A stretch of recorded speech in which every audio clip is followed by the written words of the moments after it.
আসসালামু আলাইকুম রহমতুল্লাহি অবরকাতু।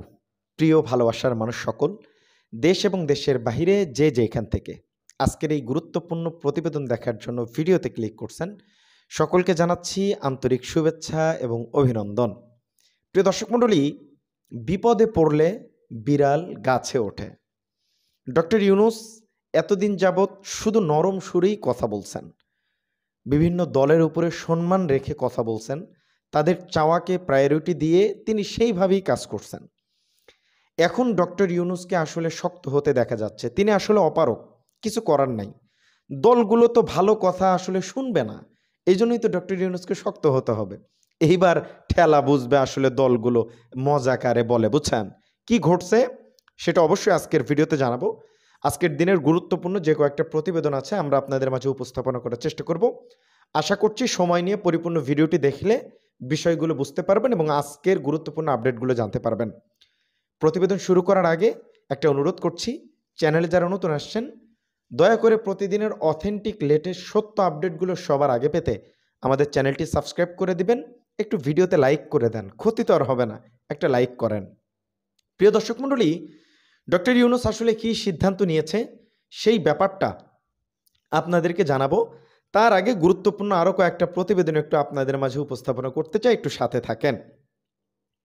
বিএনপি জামাত একসাথে অনেকদিন সংসার করছে, আপনারা সবাই জানেন, একজোট হয়ে নির্বাচনও করেছে। এখন যখন বিএনপি জামাতকে আপনার রাজাকার ট্যাগ দেয়, বিষয়টা হাস্যকর। তারপরেও জামাত ইসলামী একটা বার্তা দিয়েছে যে আসুন আমরা একসাথে বসি, বিএনপিকে জামাত নেতার আহ্বান। এই জিনিসটা আমার ভালো লাগে যে মাফ করে দেওয়া বা একসাথে হয়ে কাজ করার যে একটা প্রচারণা, এটা আমাদের নাই বললেই চলে আমাদের বাংলাদেশের রাজনীতিতে। শুধু গুতাগুতি, ঠিক বললাম না বা ঠিক বললাম? একটু কমেন্ট করেন। এবার আসেন, বিএনপির একটা জিনিস আমার একটু খারাপ লাগে, কারণ তারা এখনও 90-এর রাজনীতিতে পড়ে আছে। তারা যে সোশ্যাল মিডিয়াতে একটা রাজনীতি হয় এটা তারা বোঝেও না বা করার চেষ্টাও করে না। এই যে একটা গণ অভ্যুত্থান হয়ে গেল, এটা কি সোশ্যাল মিডিয়ার কল্যাণে হয় নাই? এই জিনিসটা বিএনপি বুঝে না।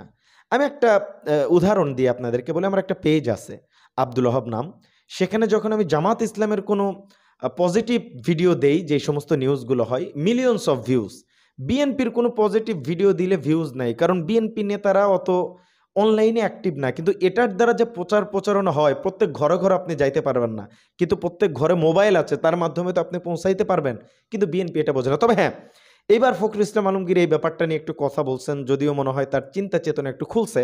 তিনি বলছেন, ধরেন আমাদের দলের ভারপ্রাপ্ত চেয়ারম্যান একটি স্ট্যাটাস দিলেন, তিনি সাধারণত সামাজিক যোগাযোগ মাধ্যমে বক্তব্য দেন, দেখলাম আমরা কম সংখ্যক লোক লাইক কমেন্ট দেই। এটা খুব জরুরি, তার বক্তব্যকে সমর্থন দিয়ে এগিয়ে নিয়ে যাওয়া। শুধু এটা জরুরি না, যত বিএনপির পক্ষে পজিটিভ ভিডিও বা কমেন্ট আসে বা যে কোনো পোস্ট আসে, সেগুলোকে শেয়ার করতে হবে। সোশ্যাল মিডিয়ায় থাকেন, জামাত রাজনীতি কি বাইরে করে, গুপ্তভাবেও করে, সোশ্যাল মিডিয়া তারা আরও বেশি অ্যাক্টিভ, তো এটা একটু নজরে রাখবেন।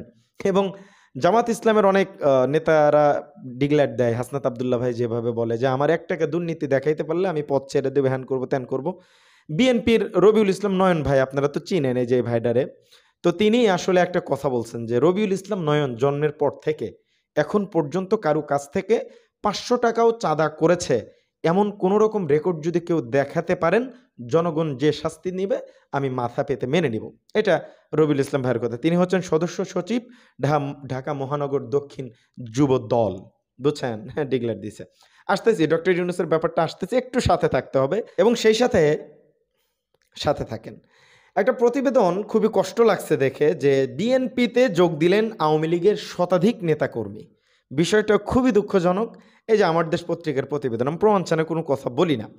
এবং সেই সাথে আমাদের নাসির উদ্দিন নাসির, সাধারণ সম্পাদক ছাত্রদল, তিনি বলছেন ছাত্রলীগের সবাই খারাপ, এটা আপনি কখনোই বলতে পারেন না। তাদের মধ্যে এমন অনেকেই আছে যারা মানবিক দিক থেকে শিবিরের চেয়েও 1000 গুণ ভালো, যেমন গোলাম রব্বানী। ছাত্রলীগের সাফাই গাইতেছেন আমাদের নাসির ভাই, এবং ছাত্রলীগ শিবিরের চাইতেও ভালো, এমনটা হচ্ছে তার বক্তব্য। এখন আপনারা কি মনে করেন একটু কমেন্ট করে জানায়। এবার আসেন মূল আলোচনার বিষয়, যেটা একটু সাথে থাকতে হবে। ডক্টর ইউনূসের নরম পাইছেন না? আচ্ছা, গণভোট এবং জাতীয় নির্বাচন বিএনপি দুটোই একদিনে চায় এবং বিএনপির কথা এটা একদিনে না হলে আমরা একমত হব না। জামাত ইসলাম আমরা নভেম্বরেই চাই, এনসিপি কোনো সমস্যা নেই, একদিনই হোক, এটা নাহিদ ভাই বলছেন।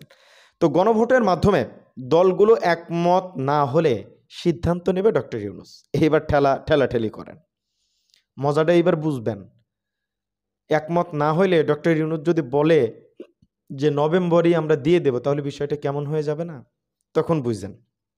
এবার আসেন নাসিরউদ্দিন পাটোয়ারির বিরুদ্ধে যুব দল নেতা নয়নের মামলা, এবং আমরা এবার একটু বিস্তারিত আলোচনায় যাব যে গণভোটের প্রশ্নে একমত হতে রাজনৈতিক দলগুলোকে ডক্টর ইউনূস 7 দিনের সময় বেঁধে দিয়েছে। এর ভিতরে একটা ডিসিশন আসতে হবে, সরকারকে জানাতে হবে, না হলে এই সিদ্ধান্ত সরাসরি ডক্টর ইউনূস নিজেই নেবেন। এবং সেই সাথে দলগুলো ঐক্যবদ্ধতে যদি ব্যর্থ হয়, ডক্টর ইউনূস সরাসরি বার্তা দিয়ে দিয়েছেন যে এই সিদ্ধান্ত আমি নেব। এবং সেই সাথে আরও একটা বার্তা দিই, আসতেছি আমাদের পিনাকি ভট্টাচার্য যে কথাটা বলছে, তিনি বলছেন আমি আগেই বলেছিলাম জাতীয় নির্বাচন ও গণভোট একদিনেই আয়োজনের সিদ্ধান্ত নিতে যাচ্ছে সরকার। আজ প্রফেসর ইউনূসের সংবাদ সম্মেলনে এটির দিক নির্দেশনা আসতে পারে। নির্বাচনের আগে ডিসেম্বর মাসে 2 ছাত্র উপদেষ্টা পদত্যাগ করবেন। অপরদিকে জামাত গণভোট ও জাতীয় সংসদ নির্বাচনের ইস্যু মানবে না। শেষ পর্যন্ত এই সিদ্ধান্ত প্রফেসর ইউনূসের সরকার অটল থাকতে পারবে বলে আমি মনে করি না। অনেক জটিলতা আছে এখনও, সেগুলো বিবেচনায় নিয়েই সবাই নির্বাচনের জন্য প্রস্তুত হয়ে যান। এবার খেলা হবে সমানে সমানে। আচ্ছা, আমি প্রতিবেদনটা একটু আপনাদের মাঝে একটু পড়তে চাই যে দলগুলোর ঐক্যবদ্ধ সিদ্ধান্ত যদি নিতে ব্যর্থ হয় তাহলে সিদ্ধান্ত নেবে সরকার। এখানে বলা হচ্ছে জুলাই, আচ্ছা একটু সময় দেন, এখানে বারবার অ্যাড আসতেছে।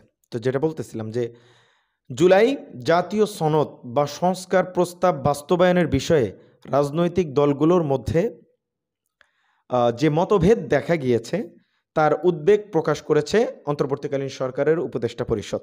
এ বিষয়ে রাজনৈতিক দলগুলোকে নিজ উদ্যোগে নিজেদের মধ্যে আলাপ আলোচনা করে সম্ভাব্য দ্রুত সময়ে অন্তর্বর্তী সরকারকে ঐক্যবদ্ধ দিক নির্দেশনা দেওয়ার জন্য আহ্বান জানানো হয়েছে। রাজনৈতিক দলগুলো যদি 1 সপ্তাহের মধ্যে ঐক্যবদ্ধ সিদ্ধান্ত দিতে না পারে তাহলে সরকার তার মতো করে সিদ্ধান্ত নেবে। আজ সোমবার রাজধানী তেজগাঁওয়ে প্রধান উপদেষ্টা কার্যালয়ে উপদেষ্টা পরিষদ জরুরি বৈঠকে এই সিদ্ধান্ত হয়। এবং সেই সাথে গত মঙ্গলবার জুলাই সনদ বাস্তবায়নের উপায় নিয়ে অন্তর্বর্তী সরকারের কাছে সুপারিশ জমা দিয়েছে ঐক্যমত কমিশন। এতে বলা হয়েছে সনদের সংবিধান সম্পর্কিত সংস্কারগুলো প্রস্তাব বাস্তবায়নে বিশেষ আদেশ জারি করার ভিত্তিতে গণভোট হবে। গণভোটের প্রস্তাব পাশ হলে আগামী সংসদ সংবিধান সংস্কার পরিষদ হিসেবে 270 দিনের মধ্যে সংবিধান সংস্কার করবে। তবে গণভোট কবে হবে সেই সিদ্ধান্ত নেওয়ার ভার সরকারের উপর ছেড়ে দিয়েছে ঐক্যমত কমিশন। জাতীয় সরকার সিদ্ধান্ত নেবে গণভোট কি জাতীয় সংসদ নির্বাচনের দিন একসঙ্গে হবে নাকি আগে হবে। মানে এটা নিয়ে একটা বিশাল জট বাঁধছে। এখন এই জট মানে খুলবেই না, আপনি দেখেন এখন সরকার কি করবে এটা বোঝা যাচ্ছে না। জামাত তো জিন্দেগিতেও একদিনে চাইবে না, জামাত আগেই চাইবে। তো একের পর এক জট লাগতেছে। তো আজকের দিনের এই কয়েকটা প্রতিবেদন ছিল, খুব বেশি একটা আহামরি ওরকম আকর্ষণীয় প্রতিবেদন নাই যেটা আমি আপনাদেরকে শোনাবো। ঘটনা অনেক ঘটে কিন্তু সব নিউজ তো আর আপনারা শুনতে চান না। তো এই জন্য আসলে আজকের ভিডিও পর্যন্তই। সকলে ভালো থাকবেন, সুস্থ থাকবেন। আসসালামু আলাইকুম রহমতুল্লাহি ওয়া বারাকাতুহু।